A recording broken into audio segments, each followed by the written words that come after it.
You know, a lot of people think I have an attitude problem, especially if you've been watching some of these commentaries. You might agree.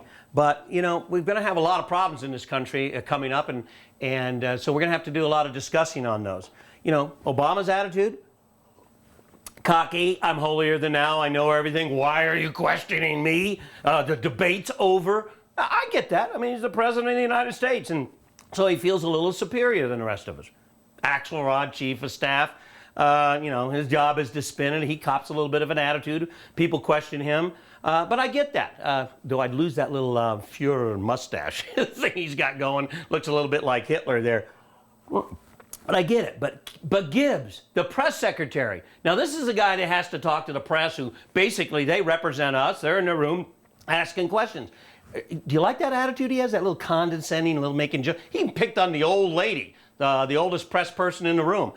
He's the only guy that makes me want to drive out to D.C. and smack somebody around. And he's not even an elected politician. You know, but you're representing the president. So where do you get off talking down to us when we want to ask a question? You know, gosh, I really miss a class act like Tony Snow. Remember him?